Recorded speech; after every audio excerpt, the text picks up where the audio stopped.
Maraming salamat po.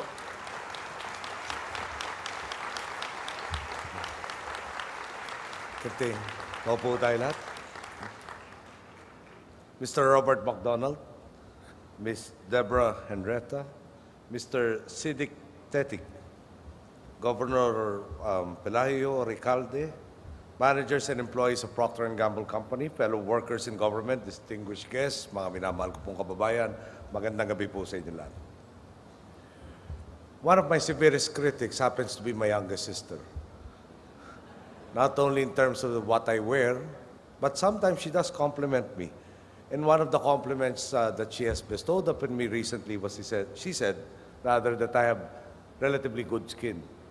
So sometimes I'm asked, what soap do you use? And I said, it's Safeguard.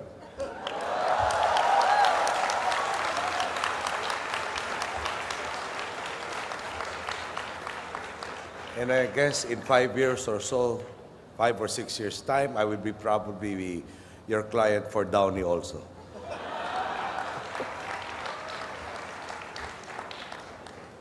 First of all, let me congratulate Procter & Gamble Philippines for 75 prosperous years of business in this country. It is a pleasure to join you as you mark your company's milestone. This celebration is a testimony of your continuing commitment to the Philippines. Procter & Gamble Philippines has made significant contributions to our government's efforts to improve the country's investment climate. Allow me to express my gratitude for the key investments you have committed and the ventures you plan to commit to the country. I'm aware of the planned expansion of your Cabuyao plant, a 2.5 billion peso project that will expand capacities and improve the quality of your consumer products. I think I'm very lucky this week. I keep on announcing billions in investments.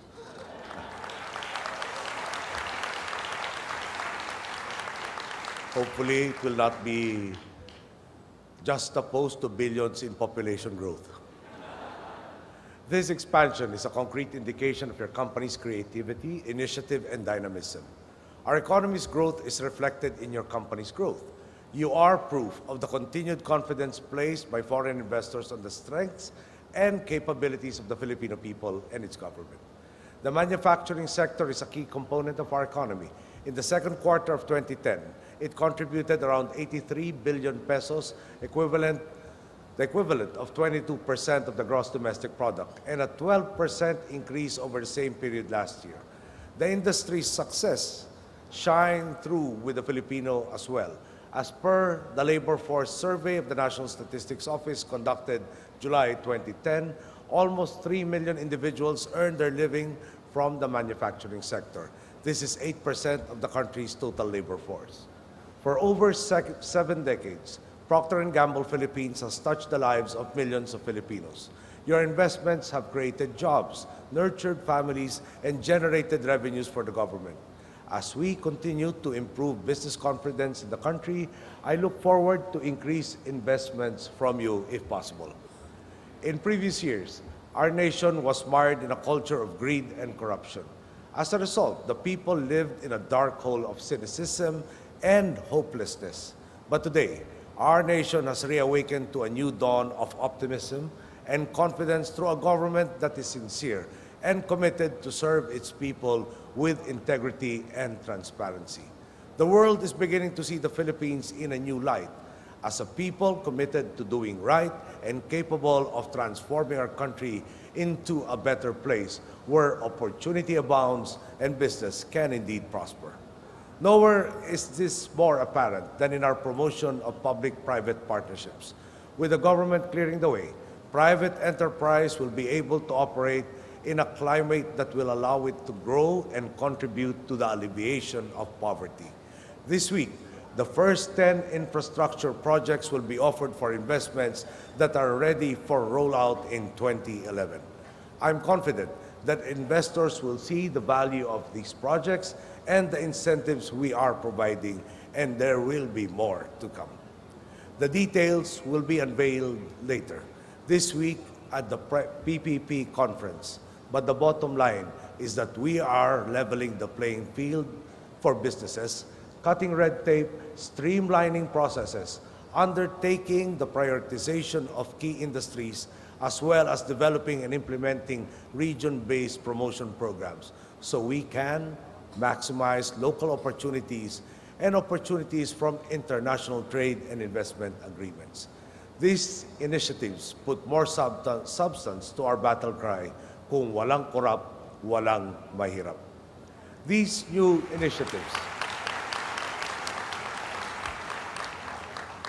initiatives will support programs already in place to make it easier to do business.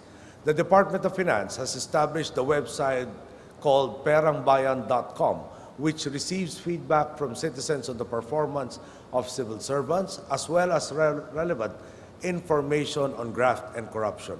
Within months after its launch, Pera ng Bayan had its first success when the Bureau of Customs filed a case against a manufacturing company for the technical smuggling of 14 million kilos of hot-rolled coils. The initial information came from a tip reported to Pera ng Bayan by a concerned citizen.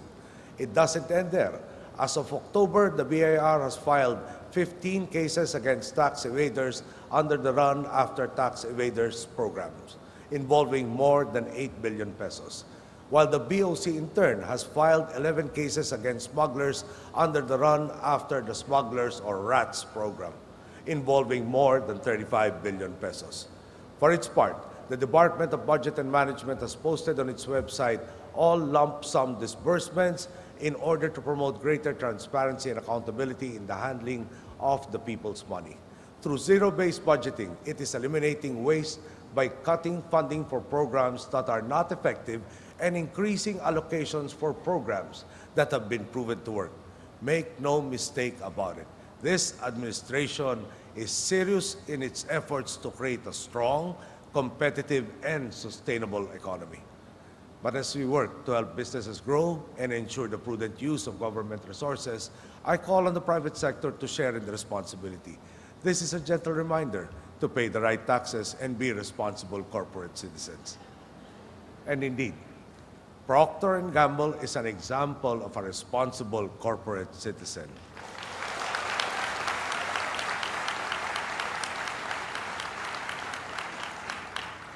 May I commend your Live, Learn, and Thrive programs that help our government address socio-economic and environmental sustainability. You have provided shelter for homeless families in Tondo by donating over 200 houses through the Gawad Kalinga program. In times of natural calamities, you have displayed the well-known solidarity or bayanihan spirit of Filipinos by supporting the disaster management and community health programs of the Philippine National Red Cross. Over 20 million pesos worth of your products and financial aid have been distributed to the victims of these calamities. You have extended government efforts to improve education and healthcare for the people with your programs such as the multi-brand commercial innovation Handog Education, Mothers Education Projects, and annual scholarships to deserving college students in partnership with the Philippine Association of Schools of Medical Technology and Public Health. Your Greenovation program, which aims to promote more environmentally sustainable products and practices, is consistent with our platform on environmental protection. It is through these kinds of programs wherein government efforts are supplemented by private endeavors in order to fill the gaps, especially in hard-to-reach areas. Let us continue these strategic collaborations. By working together, government and business can achieve mutually advantageous goals that benefit the entire nation. In closing, let me again thank you for your continued faith in our country. As we emerge from a time of darkness to a new dawn, I can assure you that your faith will be rewarded through the realization of the dream of a more prosperous and fair nation. And may I apologize for being late and for wearing the wrong outfit. And I thank Dick Gordon for joining me in wearing the wrong outfit.